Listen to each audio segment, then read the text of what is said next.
One of the biggest takeaways that I ever had in life, and by the way, listen to this, especially if you're trying to make more money and raise your income. Scientists have studied the biggest factor, what makes people successful, not just with money, but in life in general.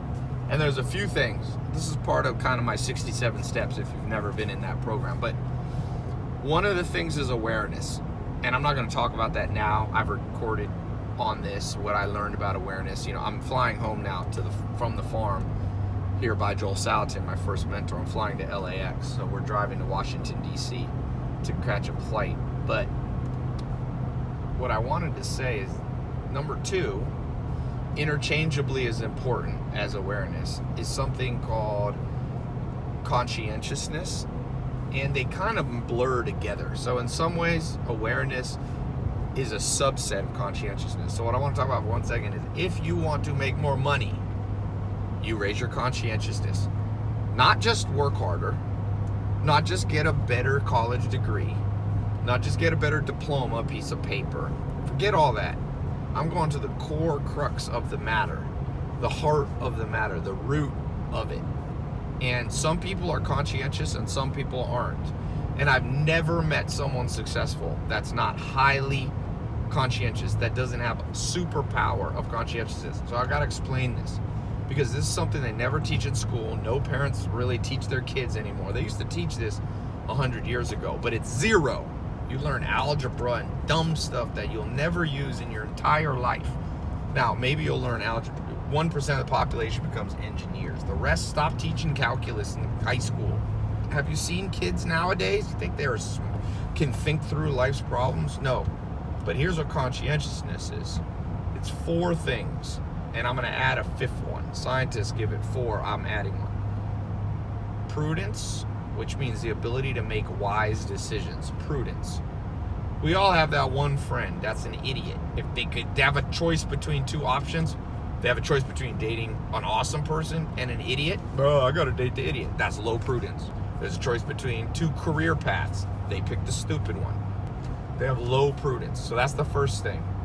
The second thing is what they call industriousness or diligence. That's working hard when you need to and not being lazy. It's easy to understand. The third one is organization. Organization is not just writing out a to-do list, it's putting it in order. I know a lot of people that write to-do lists and they're all randomly in order. The most important thing is last. And so can you organize your day? Can you organize your thoughts? I think that's what the school system thinks math teaches kids. I was super good at math, by the way.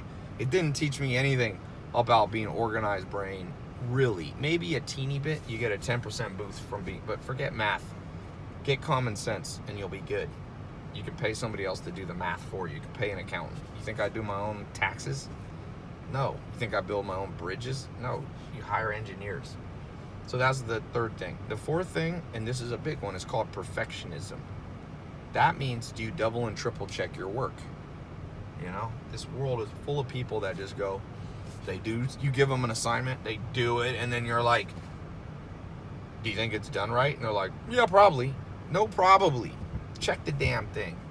If you're kind of stupid and no common sense, check it 30 times, because you don't have good common sense. You better double check more, triple check. When you get on an airplane, you know why there's basically no airplane crashes in the world as a ratio of how many flights there are? There's millions of flights and like 0 crashes. Simple. There's a system called Six Sigma that was developed. Big companies used to use it. Engineers used to use it. And Six Sigma says you only make 3 mistakes per million actions. And so how do you do that? That seems outrageous. How can out of every million flights there only be 3 problems with engines? Not even crashes, just problems. Easy. They create double, triple, quadruple checklists. When you get on an airplane, there's an airplane co-pilot reading off the list, double checking. They don't just take off. They go, all right, check the ailerons, check the landing gear, check the electric, check everything, and then double check it. Then people can't figure out why they go broke all the time. I can't. You're not a perfectionist. And also, though, just to be clear, prudence, which we talked about earlier, which is making wise decisions, there's a time when you shouldn't be a perfectionist. In fact, most people I know with low prudence, they're perfectionists about idiotic things. They'll have their nails done perfectly. Perfect. They'll have their eyebrows done perfect. Male or female, by the way. I'm not picking on one or another. They'll have their shoes shine perfect, but then their life is in shambles. I'm like, bro, why don't you just have your shoes a little dirtier, but an awesome life? And it's like, what do you mean? Oh, it's supposed to be a perfectionist, you said, Tai. No, perfectionist in important stuff. Like, be a perfectionist with making money. Double and triple check. I knew a guy at a nightclub, and he couldn't figure out why he never made money. I was like, bro, people stealing from you, your employees. Well, I'm like, do you double and triple check? Do you compare the little clicker from your bouncer, how many people walked in the club, to how much money you took home? And if you're charging, we used to charge cover charge. If you're charging $20 and 100 people came through the door, did you ever go, oh, I should have $2,000? No, he was just randomly like, well, it'll all work out. No, it doesn't. It doesn't all work out. People steal from you, and you end up making $1,400 because $600 goes out the door to somebody. So, perfectionism. And then this fifth one, now scientists don't have this fifth one, but I've talked to some scientists because I think the fifth one is awareness. So here's situational awareness. I'm going to give you an example. This is funny. Joel Salatin, my first mentor, I don't know if we had a little clip of him earlier. This is an amazing thing about Joel.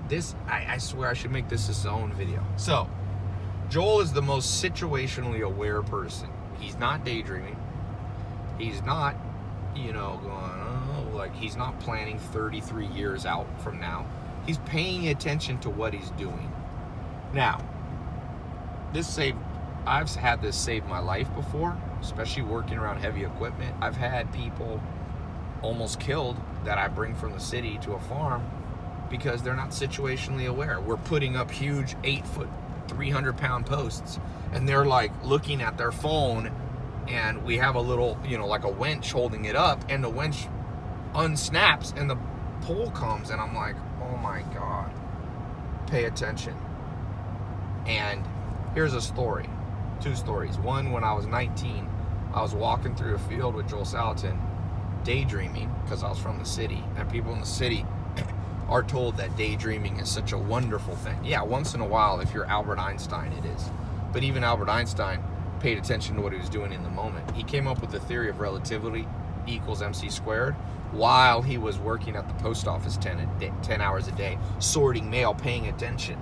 He wasn't, people have this thing like, oh, Stephen Hawking, Albert Einstein, they just lay there and just daydream and let their mind wander. Yeah, sometimes, but not all the time. So I'm walking through this field with Joel. I'm like, la, la. And I didn't notice there was a gate open and all the cattle were getting out. I'll never forget this. He turned to me. He kind of jolted me. He raised his voice. Like, oh. I was like, what? He's like, there's a time to stop and smell the roses, and it's not right now. Time to stop and smell the roses. And he was saying, this is a time to be aware of where we are. When you're at home and you're laying in bed or you're eating, then you can daydream. Or you're writing a book, But he's like, now pay attention now. And that one thing that I learned from him, I would say is responsible for more of all the money I've ever been able to generate with my businesses and in life. It's responsible for 60% of it. That one lesson right there. Pay attention. And Warren Buffett, second or third richest man in the world, he says, put all your eggs in one basket and watch the basket. Watch the basket. And the basket is your life. It's your business. It's your career. It's your friendships. Watch it. You know how many people are just like, oh, life will work out on its own? No. There's a universal law. You remember this from physics. You had law of thermodynamics, all this entropy. That means over time, if you have a house and you don't maintain it and you don't paint it and you don't fix the roof, if you come back in 20 years, it's worse, not better. There's never a house in history that's been standing there, someone abandoned it and came back 20 years and you're like, you ain't gonna believe this. There's a deck on here, new cabinets. No. New furniture. No. Entropy means that you have to inject energy, your own energy, to improve things. And so when you're not situationally aware, you're not conscientious, you're not organized, you're not diligent, you're not a perfectionist, you're not somebody who is prudent, you're not industrious, all these things, guess what? Your life gets worse and worse and worse and worse, and then you can't figure out why your happiness is declining, your income is static, you're stuck in the same dead end. I can tell you why. Joel Salatin told it to me at 19. You're not watching the basket, you're not paying attention. That's 99% of the world. Another way of saying this is what Sam Chupp, I went and lived with the Amish, who are also very situationally aware. They're connected to the land. They pay attention to what they're doing. And Sam Chupp told me, he said, Tai, there's 3 types of people in the world. One makes things happen. The second watches things happen. And the third wonders what happened. And he said that kind of with a twinkle in his eye and a little joke, and I realized that's the entire world, the third one. It's okay to not always make things happen. Sometimes you got to watch other people teach you. But that third one should never happen to you. Never wonder what happened. Andrea, never get a ticket and be like, oh, where am I flying? Look at the damn thing. It has the letters right in there. Pay attention to detail. Then you figure it out. It's literally a 6-year-old lesson that almost every adult in the modern world has to be taught, because the school system and how people are raised without any community, without it. Most people aren't raised with parents. And if they have parents, the parents are just guardians. They're not actually equipping their kids with the mental training that you need to make it and thrive in life. I repeat that. Most people are raised by wolves. That's what I always say. It's like wolves, you know, like if you were left Mowgli, you're left in the jungle and you have like these wolves, they protect you from predators, drugs. Like most parents, they keep their kids from, you know, doing drugs, and they keep their kids going to school. They keep their kids not just eating Cheetos all day, like basics. But that's what a guardian does. You might as well be at an orphanage for that. That's what they do at an orphanage, where they don't even care about you. Parents, in an ideal world, and I'm not saying I had this, because my dad was in prison when I was born. I had to go out and find a surrogate father. Guys like Joel Salatin, mentors, people like Sam Chupp, and they're the ones. But you have to go seek them out, because they ain't gonna seek you. You think other people are sitting around going, "Who can I mentor?" Hell no. When the student is ready, the teacher will appear. And when the student's not ready, you ever heard that saying? When the student is ready, the teacher will appear. Everybody loves that saying, but what's the reverse, the inverse, the opposite? When the student's not ready, the teacher will disappear. Remember that.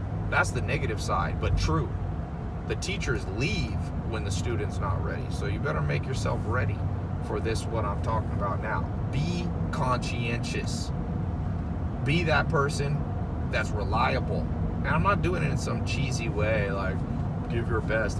Forget cliche. I'm talking about, you want to make 10 million bucks? Never met somebody ever, not once, who doesn't have attention to detail. So let me tell you this second story about Joel Salatin. You know, I like to collect cars. I've always loved cars since my mom said I used to sneak in the garage when I was under 3 years old, and I'd try to take a key and put it in I would scratch the cars. I'd get in trouble. I was trying to put it in. I wanted to drive. Well, I've always liked cars, so now I got a little more money than I did when I was 3 years old. So I collect cars. And I had this Lamborghini, the black one, the smaller one. I have 2. I got 2 Lamborghinis now. And I'm in the city. You would think city people know a lot about fancy cars, right? Because Hollywood. So I had that Lamborghini for like a year. Joel Salatin comes to speak at a conference I have. He flies from a little small town in Virginia to a big city, Los Angeles. I pick him up at the airport.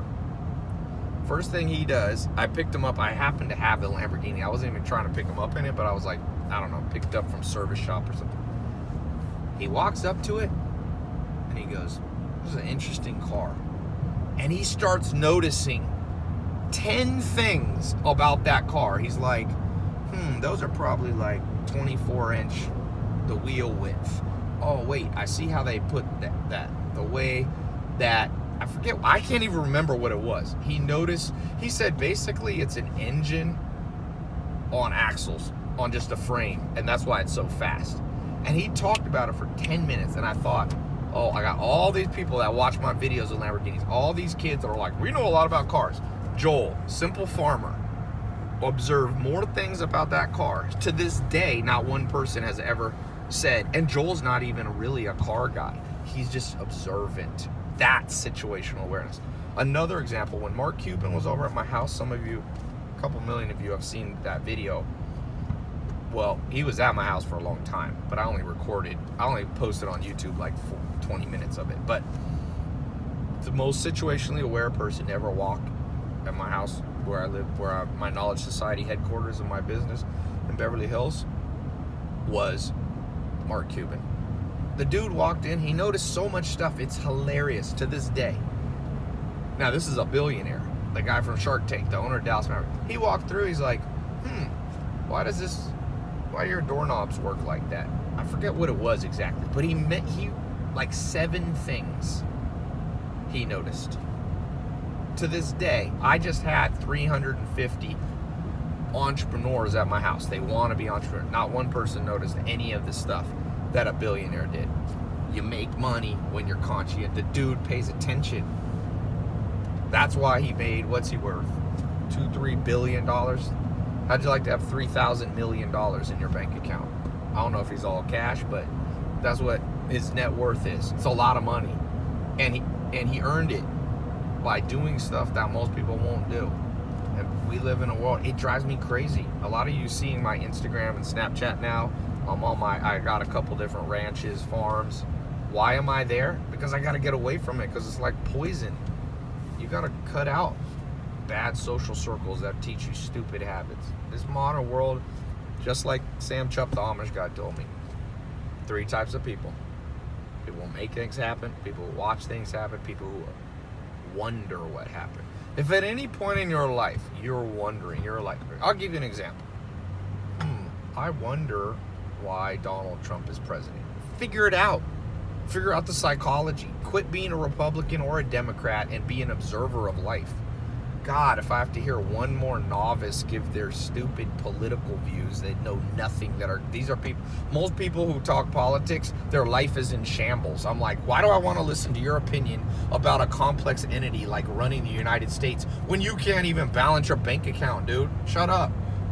Why don't you go try to figure out why things are like they are? More people need to shut up and go start either observing things happen, making things happen, or figuring out why they happen. Figure things out. Joel Salatin walked by the Lamborghini. He was trying to figure out why the car said it could go 220 miles an hour. He walked around and was like, dude, this thing's a giant engine with almost no frame. And he noticed very specific things. Like I said, I own it, and I still don't know it to this day. And he's not a Lamborghini guy. He has a $1,000 truck he drives around. You guys saw his truck. The ugliest truck in America. But he don't care. Because he's not a perfectionist about his trucks. He's a perfectionist about his land and his business and his family and all the important things and his social life and his health. They don't care about nothing else. Let your hair get long. Sometimes my hair's too long. People on YouTube are like, oh, your hair's getting long. Well, that's not the thing to be a perfectionist about. Stop being a perfectionist about how you look. Male and female. The damn Instagram age gonna turn everybody into morons. People are taking 63 pictures to get one that they like. Really? That's what you want to be a perfectionist about in life? You want to look back on your life and go, well, I had a crappy job, crappy career, I was always stressed over money, my social life, my romantic life was in shambles, but my health was in shambles, but you know what I was great at? I always kept my hair good. Oh my God. Prudence, you don't have the brain power to fathom what I'm saying. That's the world we live in right now. And then people are like, well, the rich are getting richer, it's unfair. Stop complaining, and why don't you figure out, why do the rich get richer? People say it's not a good, I'm not even saying it's a good thing that the rich get richer, but I'm curious. Stop trying to judge everything. Stop trying to go, well, Donald Trump is a horrible president, or Donald Trump is the best president. Try to understand the psychology. How did he get elected? Why did Hillary Clinton lose? What did she do incorrectly that he did correctly? Whether you're a Republican or Democrat, be curious about life. Figure everything out. If somebody sends you a book, read the whole damn book. Or be prudent. If the book's crap, throw it away. I meet people who are perfectionists. They're like, Tai, the reason I only read one book a month is because if the book is long, I can't move on to another book until I read every page. Why? That's bad prudence. When the book's crappy, I'd throw them literally in the trash. Or if there's only one good chapter in that book, I read the one good chapter. That's not the perfectionism you want. The perfectionism you want is on important things you double, triple, quadruple check. I know people that I watch them read books. They read the same sentence 3 times. Stop that. Learn how to read the first time you catch the meaning. And if your brain's too slow, exercise your brain. Your brain's like a muscle. It'll get stronger and faster. Don't wonder what happened. If somebody asks you what happened in World War I, you should be able to give a decent answer. And you might go, well, why does history matter? What matters is that you're observant. World War I wasn't that long ago. You shouldn't understand the basics of World War I, World War II, Vietnam War. You should understand what happened in Iraq, what happened in Syria. You should know the basics. I was on a date once with a girl in Santa Monica. I was like, well, tomorrow I got to fly to Miami. This is an American girl, by the way. And she goes, Miami, where's that? And I was like, this is a grown adult woman. I'm like, what do you mean? She's like, I think I've heard of that. Is that in Northern California? I'm like, what are the odds? Would you invest your money in that person? No. Always think this way when you're trying to figure out the characteristics you have to develop. This is mental toughness. This is mental. People talk about, you got to have the mentality of success, but they always have stupid things like be positive all the time. That's not a mental state that makes you more successful.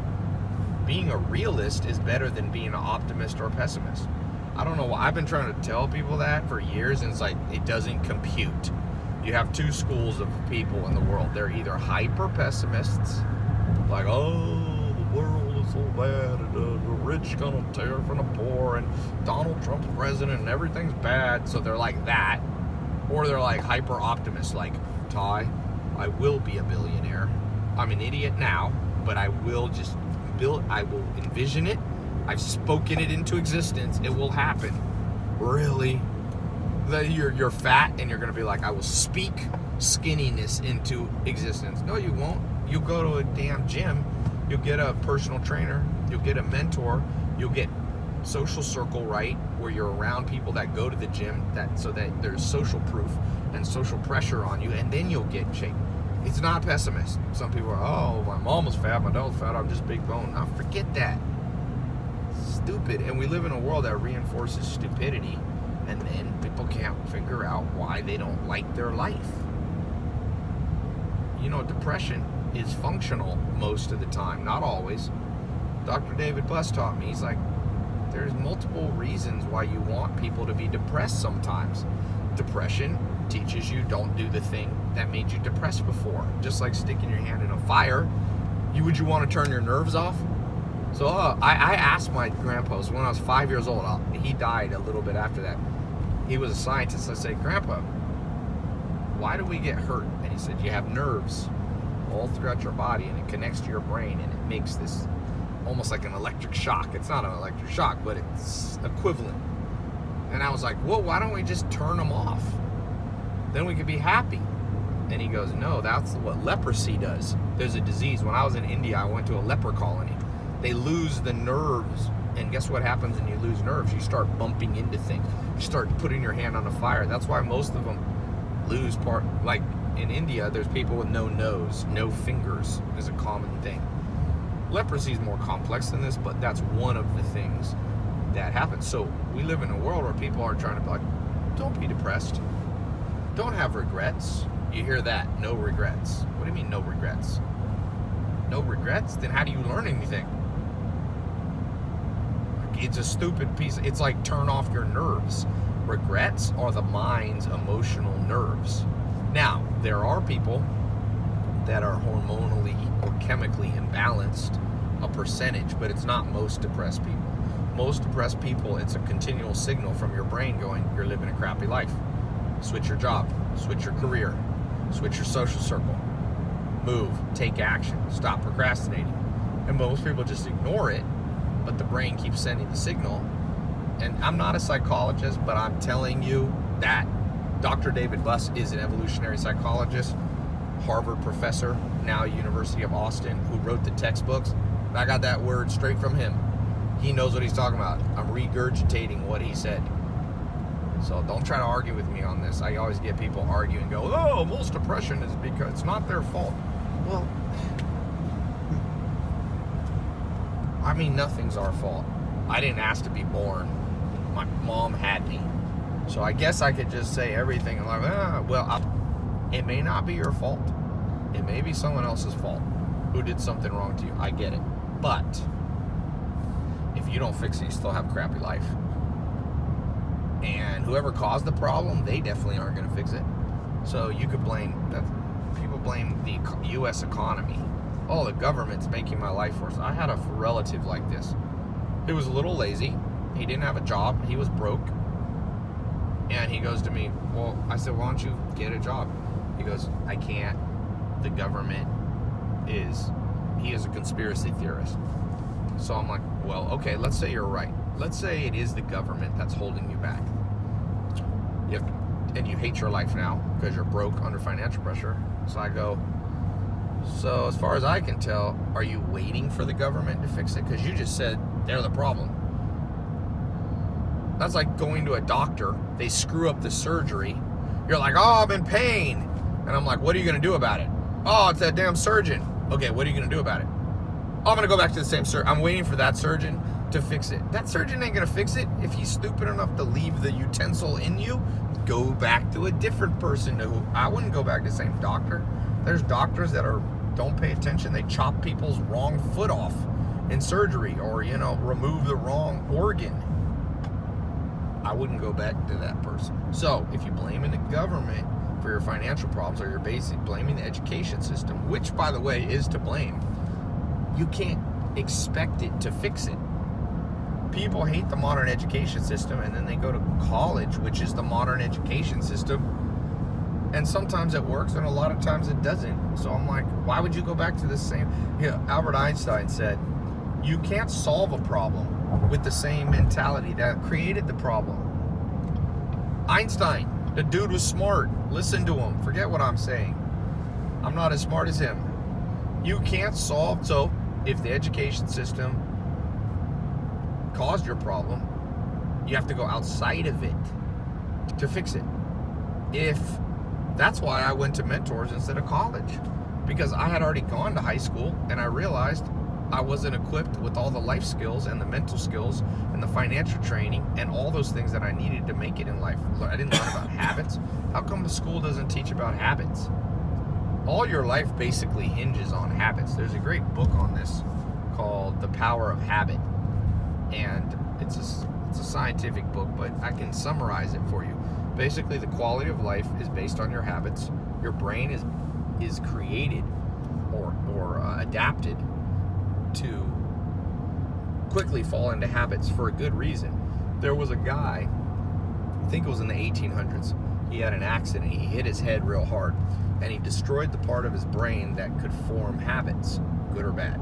He couldn't form a habit.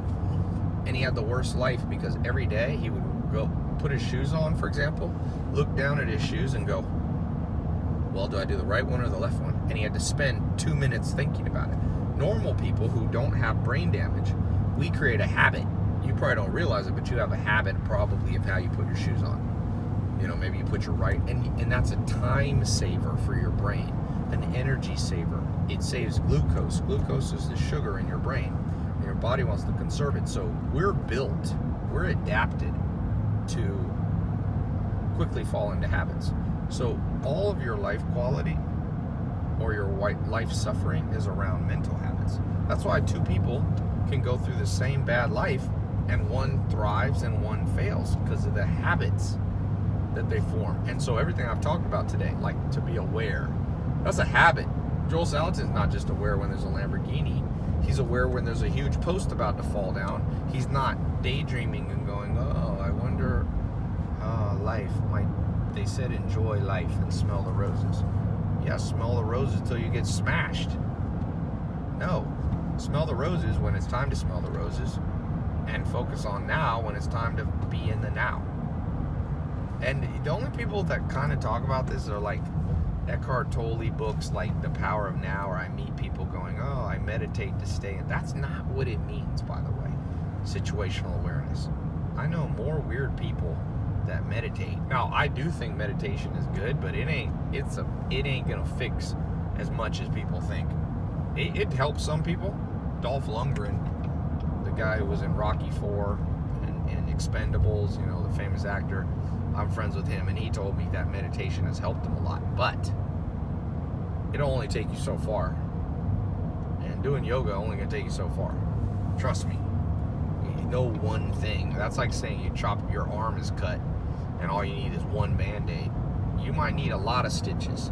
Meditation might be one stitch. Yoga might be one stitch. There's a lot of stitches to fix problems. You know, I cut my eye once playing basketball. A guy slammed into me. I took a charge, and I forget, it's in my eyebrow. My hair still doesn't grow back in part of my eyebrow. I got like 25 stitches. The doctor wasn't like, one stitch. It's a big cut. You need a lot. So people people aren't aware. They go, well, I meditate with Headspace app, and I'm gonna solve all my crazy problems. No, you're not. That's one stitch. It's a good one, but it ain't enough. You got to do 20 things to fix these problems. So, practical takeaways. Be curious about everything. For example, here's a test. I'm gonna test you right now listening to this. Most people, and I'm assuming you look at your keyboard on your laptop or your computer a lot. Okay? So I'm going to ask you this question. What does F1, F2, F3, F4, F5, F6, F7, F8, F9 do? What do those all do? And I bet you can't. I bet you 0 people will watch this video or listen to this audio and be able to answer all of those. No, I shouldn't say 0. I'll be a realist. 1 per 10,000. So let me get this straight. You look at something, but you never take the time to be curious enough and go, why did they put the F1, F2 there? Why'd they put it there? I've done this at conferences where there's hundreds or thousands of people, and I see people Googling it to try to look smart, but nobody knows the answer right away. What's F5 do? What's F6 do? There are keyboards on your people use their keyboard freaking 30% of their entire life, and they don't know shortcuts. They don't know how to switch tabs. They don't know how to close. So, the practical thing, pay attention, be curious, be a perfectionist when it's called for, and be smart with decisions and know when it's not called for. Did I get off here, it said? 1.6 miles. Pay attention to now. Don't listen to the orthodoxy that tells you you are a little flower and everything's perfect and you are a unique sun petal or whatever the damn rain snowflake and all life will just magically work out for you. Entropy, baby. Law of the universe. You know what's more important than your mom cuddling you and giving you false advice? Don't cross the laws of the universe. Ever. You want to set up a guarantee for a bad life? Be like, Mom, law of gravity doesn't apply to me. When I was a teenager, this girl I know at my church was dating this whack job guy.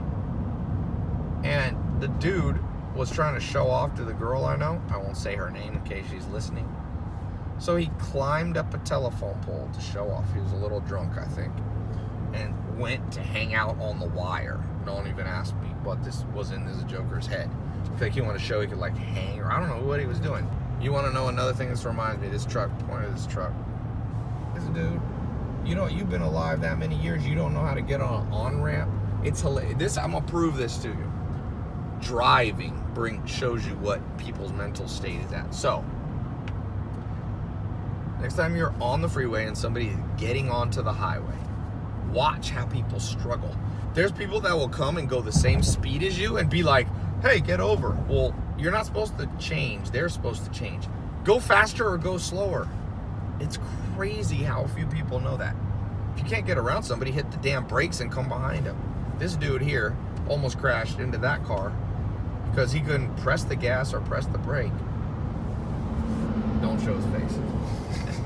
blur that out. I don't want to embarrass the guy. But you think I'd invest money in that guy if I saw him driving like that? Hell no. I'd be like, this dude doesn't have common sense. He's not ready. He might be ready. People change sometimes. People improve. But a lot of times people get worse. Entropy. If he doesn't inject mass, let's watch this car. Same thing. This joker gonna go the same speed. So I have to get over in another lane. Bro, if you have a slow car, press the brakes. If I'm going 55, go 35. Like I said, the more I learn about people, the more I like my dogs. The more I learn about people, the more I want to go back to my farm. That's the only thing I hate. I like the city, some things, but dude, you want to, LA, 12 million people. What percentage of those people have their heads screwed on straight? What percentage of those people were trained in life? You got to be trained. There's never been a Navy SEAL who was good Navy SEAL without being trained. There's never been a martial artist that wasn't trained. There's never been a UFC fighter. There's never been a business person that wasn't trained by somebody. By someone else, by the way. All you self-sufficient narcissists who are like, I learned through trial and error, just go out and do it. I thank you for your service because you're easy to beat in business. All you people. I don't need to read. I just learn on my own. Bad prudence. You got no brain power. You got brain power. I know a lot of smart PhDs that have no common sense. You learn everything from other people. That's how you learn English. That's how you learn manners. That's how you learn how to walk.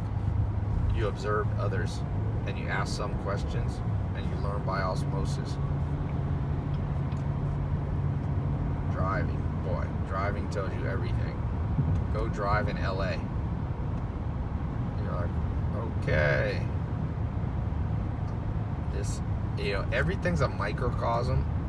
Everything small is like a microcosm of the big. If you want to understand why Donald Trump's president, meet 100 Americans in states where he won. You want to understand Hillary Clinton? Go to a microcosm, a small version of her voter base. Go to a Democratic state and meet 10 people who you knew would vote for her. Then you'll start to understand, oh, they're this kind of person, they have this kind of occupation, they have this kind of worldview, they have this perspective, they see, government in this way. Observe everything, understand. That barn right there, that's a hip roof barn. Why did they build hip roof barns? Why? Most people, this is an interesting thing. I'm not that religious, but there's a lot of wise things in religious books, scriptures, sacred documents. And one of the things that I remember is Jesus Christ said, in order to get eternal life, in order to get the kingdom, okay, you have to be born again. And then somebody asked him, but Jesus, how can a person be born again? Is he going to go back into his own mother's womb and be reborn? And see, the guy didn't get that was a guy that was wondering what happened. He didn't understand what Jesus was saying. And again, I'm not a spiritual teacher or anything, but I get it. It took me a long time, and then it clicked one day. I said, he was saying to get what you want. Now, he was talking about whatever, heaven or the kingdom, but think of it this way. To get this prize that you want, and everybody has different goals, to get the goal, you have to be born again. Now, you have to be like childlike. What does it mean to be childlike? What does a little 3-year-old ask you over and over? Why? Why?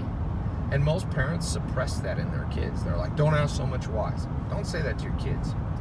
Encourage your kids to say why. Because the person who says why at the right time, there is a wrong time to do it. Like when somebody's, on an airplane, you don't turn to people next to you and go, why is this plane in the air? Why am I sitting? But notice everything. You notice that this road right here, it's crowned in the middle. You know why it's crowned in the middle?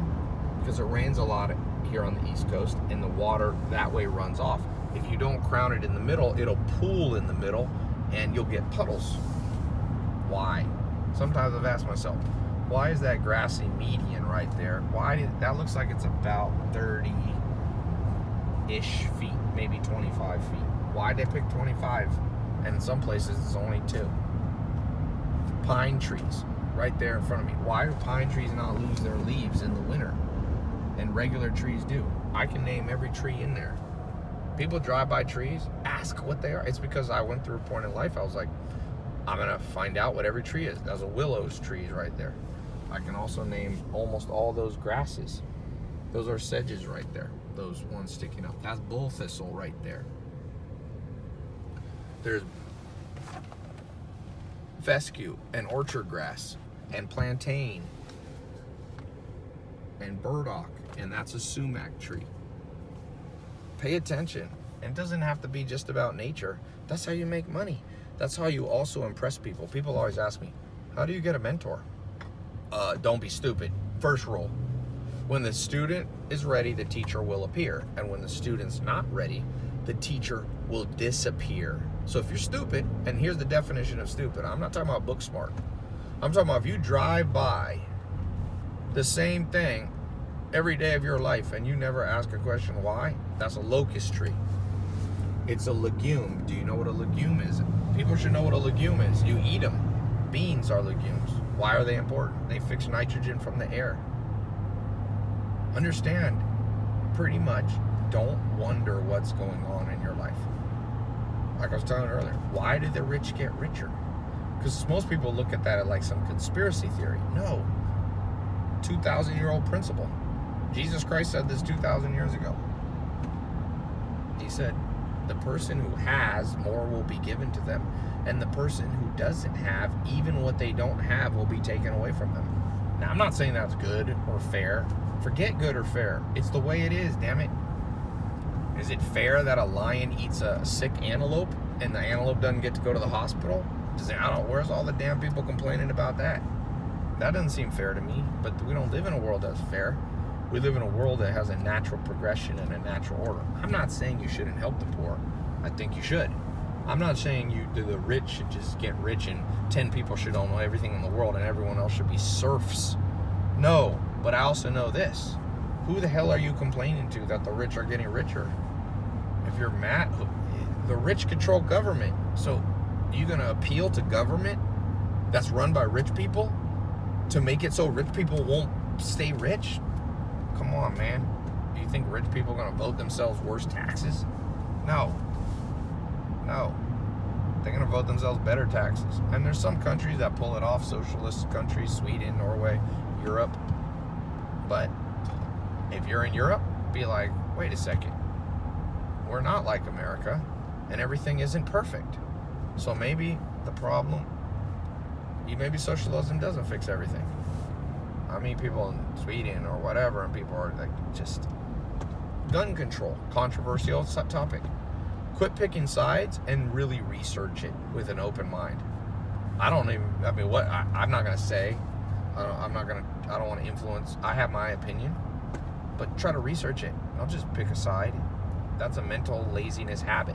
Low diligence levels, meaning low diligence, going back to conscientious, means you won't look into things multiple steps. So if things are not working for you, you'll try once, but you won't try again. If you can't figure out why the rich are getting richer, figure it out. If you're trying to figure out gun control, don't read one article. Read books by both sides. Call up the NRA. Be like, yo, this seems crazy. Am I missing something? And if you're a gun rights person, call up the anti-gun people. Wouldn't you rather live in a world where people look at both sides before making their stupid decisions? God, I had somebody the other day, I won't say who, go, well, it's my opinion, you should respect that. Why? Do you think opinions should be all respected? Should I respect the 9/11 bombers' opinion that they should blow themselves up? Hell no. Should I respect that? Why? Opinions mean nothing. You should respect what's true, and that's all that matters. And the rest is just noise and freaking static that ruins everything. No. Stop thinking your opinions are valid. Earn the right to have an opinion. Charlie Munger says, you should not allow yourself to have any opinion, that you can't argue the other side better than the other side can even argue for themselves. So you shouldn't be able to be anti-gun control in his opinion. Pro-gun control, unless you can argue the NRA's side better than the NRA. You want to solve all world problems, all strife, all war, all dissension, all divorce? What Charlie Munger said. You know why most people get divorced? Because they can't see the other person's side of the story, because they're so narcissistic and so into their worldview that they can't fathom that someone else has one. You know why there's war? Because, North Korea and South Korea can't sit down and be like, yo, let's work this out. Maybe they will now. But all wars, Germany, World War I, Hungary, they couldn't work it out with, Serbia, Bosnia, Croatia. They just Baltic War again, and it created Adolf Hitler. And then World War II. People couldn't work it out because Adolf Hitler, talk about a dude that couldn't see other people's side of the story. His best generals, Rommel, he had him killed at one point because Rommel didn't agree. He gave him honorable death. They came to his house, the SS, and they gave him poison. And they said, we're either going to come in there and kill you in front of your family, or you can take an honorable death. And Rommel, I think he took cyanide. He killed his best general because Adolf Hitler couldn't fathom that other people's opinions might be right. But he lost the damn war. His guys told him he invaded Russia. And his guys were like, no, it's too cold. The winter, we have to go in earlier. He didn't go in till like May, and Russia gets cold fast. Napoleon made the same mistake. But the other mistake that Adolf Hitler made, well, a big one, he could have invaded England early when he probably could have conquered England, which means Germany probably would have won World War II. All his generals, it's a true story, all his generals were begging him, we're here, we can see England, there's no one here to oppose us. Adolf Hitler sitting back in Berlin, Germany, he's like, no, I think it's a trap. They're like, it's not a trap, but the dude couldn't listen.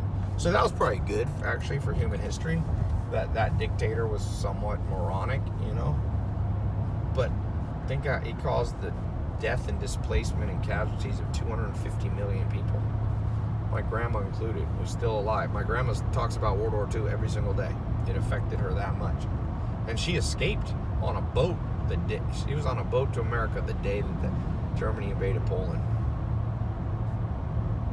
But a lot of people in this world have that same cognitive bias that Adolf Hitler had.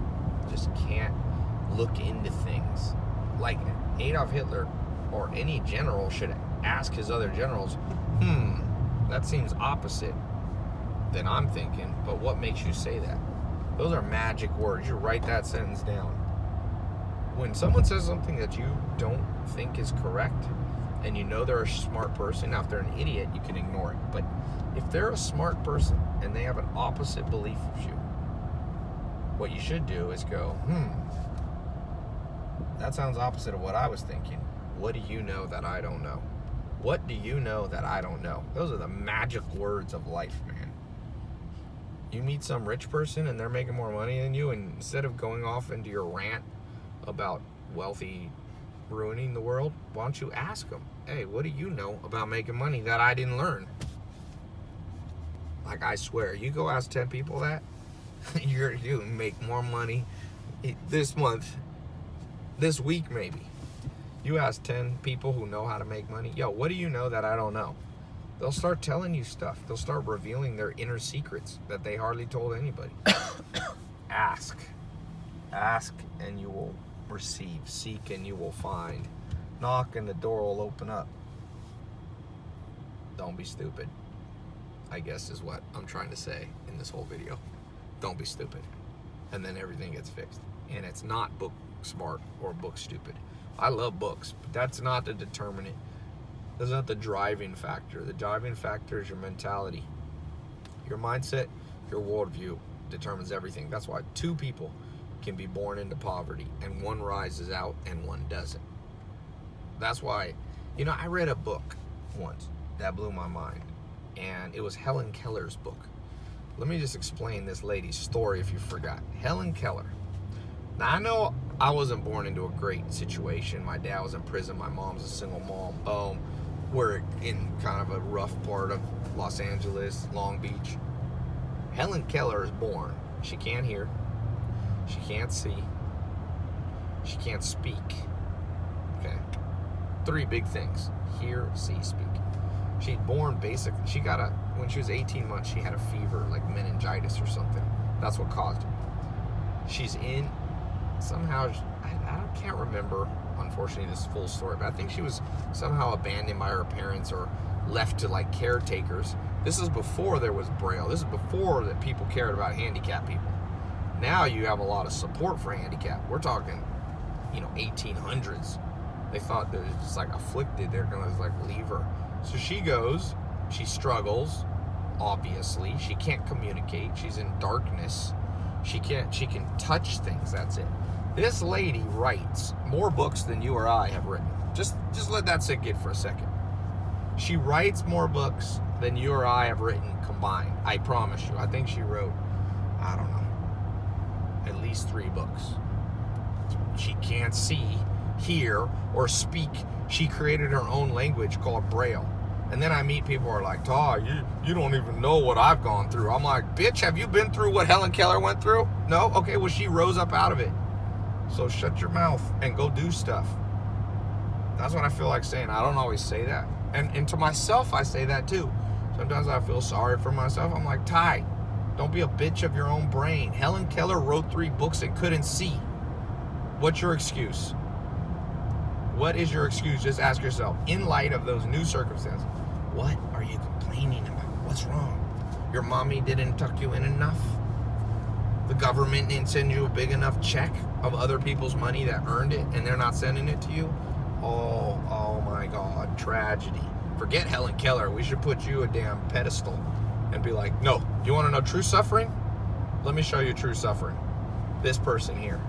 And some people, I'm not downplaying trauma. I've had trauma in life. I've had BS happen to me in childhood and growing up, and you probably had it. I'm not downplaying that, but I'm a realist. It ain't as bad as Helen Keller. Would you trade with her and be like, all right, no trauma, but no eyesight, no vocal cords, or I don't know if she had vocal cords or something was wrong, and no hearing? Would you trade? No. She had that's about as much trauma as you get. People, it's funny too, people complain how unfair the world is and that the rich are getting richer. They never think that they're actually rich compared to the 40 million kids in India. Where are you giving your money? Who you get? Did you send a check to Indian kids?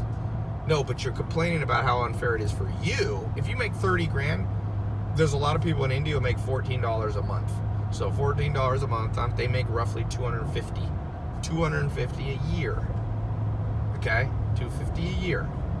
So if you really cared about how unfair the rich and the poor is, you're rich. If you have an iPhone or a laptop and you're watching this, you're rich. So before you complain about the rich, why don't you do a comparative analysis and start sending checks to AIDS orphans in South Africa or in the southern part of Africa? There's countries in Africa where there's little kids, and that ain't their fault. Little kids are innocent. And they're born, you got countries where you have 30 to 50% HIV rate. I don't see all these people so I said, stop complaining, do something. Stop complaining. I meet all these people that are like environmentalists. I don't see you on a farm. Really? You really care about the environment? Buy a damn piece of land and go fix it. That'll take hard work though. That's a lot harder than yabbing your mouth. You're a vegan and you don't think there should be, animals? We'll go grow a huge garden and go feed your whole block with good vegan food. Then I'll respect you. What do I have to respect you just because you have an opinion? I'm not saying what's right or wrong. I'm just saying you're vegan, you're an environmentalist. I don't see you out there. Go pick up trash on your street. How many vegans in LA that I gotta be around? And no offense to vegans. I know great vegans and I know annoying ones. But I know great meat eaters and I know annoying ones too. But I'm just saying, if you have a heavy stance on something, back it up. That's what I mean by don't be stupid. Do you have any situational awareness? If you really care about the environment, driving even a Prius ain't good for the environment either.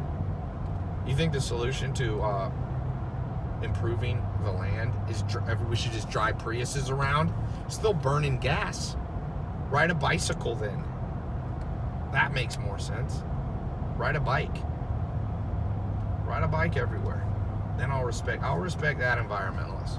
I met a guy once, his name was Eben Haas. He came and visited the Amish. He believed that the system was corrupt, that oil was being done by large companies exploiting countries for oil. So he refused to get in any car, any vehicle, any mode of transportation that had gas. He walked from Massachusetts to Virginia to meet where we were. I respect that guy. He has a strong opinion, but he backs it up with action. He doesn't just babble and sign online petitions. Oh my God. The work and the struggle of all those people who sign online petitions. I'm not saying you shouldn't sign an online petition. I'm just saying, you think you're going to solve the world problems by online petitions? Things that are easy don't change the world. Mahatma Gandhi wanted to end British colonialism in India in the I think it was the 40s, when he was assassinated. Late 30s, early 40s. And you know what he did? He said, none of us buy any clothing from England. But they said, but there are no clothes to buy. And he said, then make your own. And he started showing people how to make their own clothes. See? He put action. All great people that have changed the world put action. They didn't complain that Martin Luther King Jr. didn't go, the world's unfair, I'm black, it's unfair. He went out and organized, and he thought it through how to do it in an effective way. Malcolm X too. And whether you agree with everything they did or not, Gandhi, whatever, at least you can respect them. You know, it takes a lot of guts to do what those people did. Fight the system. They didn't sign online petitions that someone started or forward an email chain. What'd you do for the cause? I went to my laptop and I pressed my mouse here and I pressed forward and I forwarded it to 10 friends. I mean, that's kind of good, and I'm not saying that it's not good to spread messages, but it's not the core solution. It's a band-aid. It's not going to solve the main problem. You're going to have to do something for real. Don't complain about you hate your job. Just quit it. That's what you do. Just quit. And people go, I can't. I might go broke. Well, then go broke for a little while. Take the pain, and then go, I'll never get in that situation again. Get depressed. It's good. You should be depressed every once in a while. In fact, I read a book. I forget the name of this. It's a scientist who studied brain, mental habits. I think it's on my website. I'll try to remember it. But he said you should be sad and depressed about 25% of your life. 15 to 25. Because if you're depressed and sad less than that, that means you're not learning from your life lessons. And if you're depressed more than that, so that means, like, you know, one day a week shouldn't be the greatest day of the week, but it should be a learning day.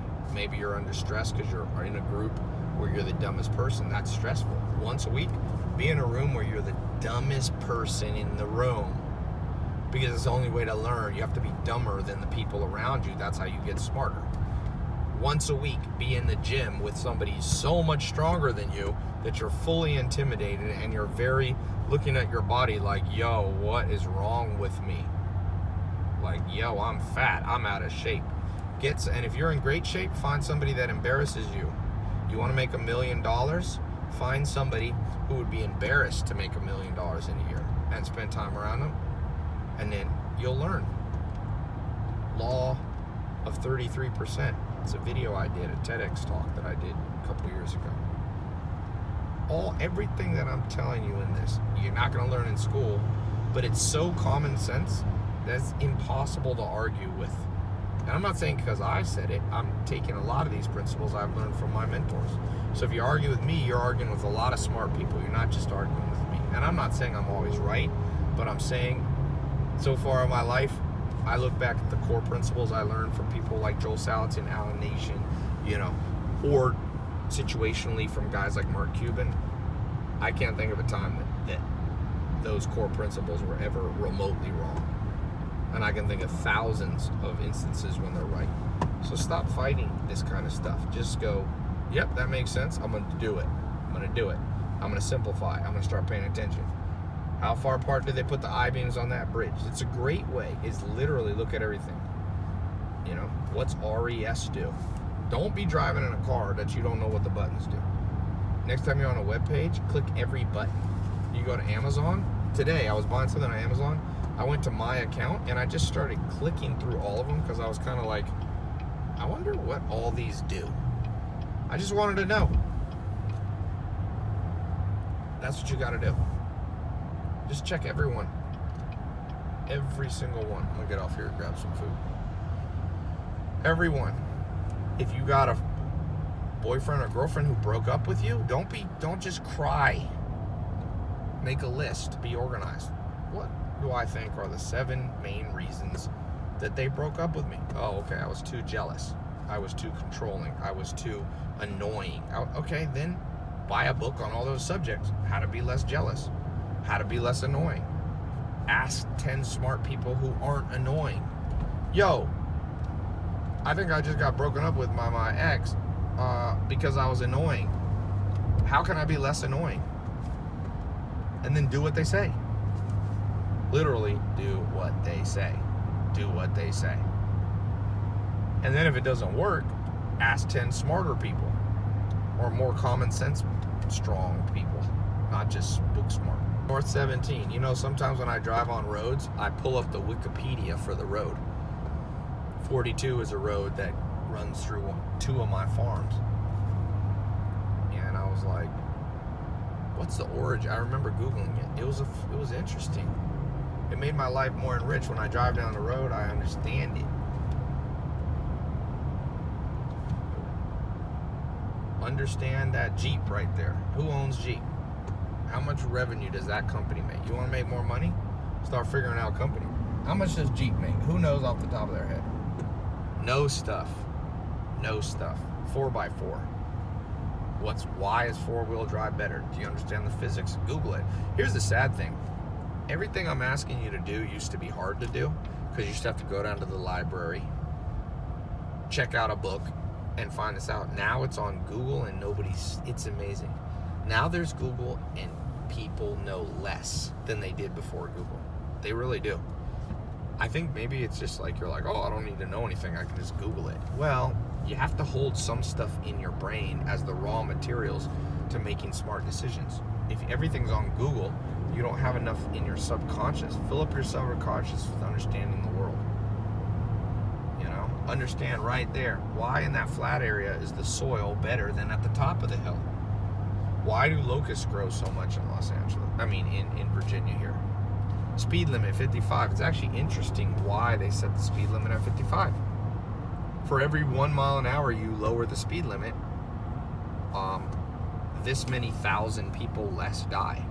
So in the world, we basically make a compromise. We go, we'll set the speed limit to 55, knowing that more people will get killed every year, but we're more productive because we can get where we need to go. So it's interesting, there's whole people who devote their life to transportation and going, should I set it to 55? And sometimes they'll set it to 65 and 70. Understand why it's that way. If you see a movie, go to Box Office Mojo, find out what the budget is and how much revenue. Don't just be like someone like, I'm in my fantasy. Figure out the business behind it. That trucking Purdue.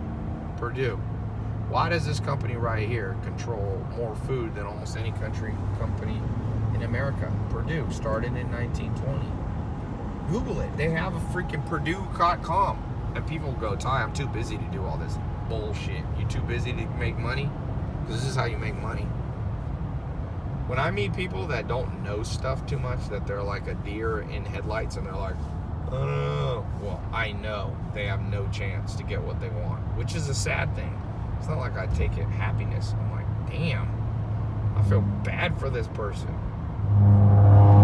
What's wrong with them? Why do they put those little markers on the side? Easy to figure out. Wakes you up. How much weight can that Foster's truck hold? I just had 2 trucks bring me compost. Each of them held, I think they held 79,000 pounds when you counted the truck. 80,000. You know why 79,000 pounds? Because there's laws in Virginia that you destroy the roads when your truck is over, I think 40 or 45 tons is the most that a truck does. This is all information that you could hold. My brain, I'm smart, but you could hold the information too. You're probably smarter than you think. You just got dumbed down by the system. It's a walnut tree.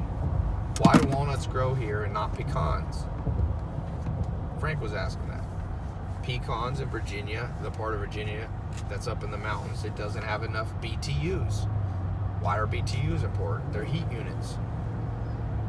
And they determine you're growing. You need a minimum amount of BTUs. That's why you can't grow certain things here, like oranges. That's why corn grows better when it has a lot of moisture and a lot of heat. It has a big leaf. You should understand. By the way, start with biology, because biology is the fundamental of life. And I don't mean biology books, weird stuff. I mean like actually understand the common sense thing. Why is there kudzu on there? Where'd kudzu come from? And you know what's weird is if I had this conversation with 99% of planet Earth, it's like I'm speaking another language. People don't know what tare weight is. That's tare weight on there. Meaning, you know, you have gross weight and then of the truck and then what's on there. Understand as much as you can about the world, and the next thing you know, the world will start making sense. And once the world starts making sense, then you can make sense of your life and you can fit the pieces of the puzzle together. So I'll end by saying this. Remember, life is a puzzle, and the purpose of life is to put the puzzle pieces together. There is no other purpose on this planet Earth. I can't tell you what happens after we die, but I promise you this. If problems freak you out, if putting puzzle pieces together freaks you out, you'll never be truly alive a day of your life. You'll be a zombie. Just like Thoreau said, the mass of men lead lives of quiet desperation. What's called resignation is confirmed desperation. Most people, or as Plato said, most people live in a dark cave. They never see reality. Open your eyes up, and the next thing you know, you'll be happier, healthier, wealthier, and you'll have better friendships and better love and better connections. You'll be fulfilled. You won't be as depressed. You won't be as overweight. You'll have more muscle. You'll have more money in your bank account. You'll have more freedom. You'll be traveling more. You'll be around better people. The people who screw you over will slowly disappear out of your life because they won't be able to keep up with you. And all that'll be left will be a life that's like gold. You put the fire to gold, and the only thing left is pure gold. All the rest of the not pure metals disappear. Put your life to the fire. Just try it for the next 67 days. That's the minimum habit forming time frame according to modern science. By the way, a little shameless plug. If this helped you out and you want a more in-depth version of this, go watch and join my 67 Steps program. I launched it in 2014. Over 150,000 people have gone through it in the last few years. That's more than most universities. I've gotten so many testimonials, I kind of gave up saving them.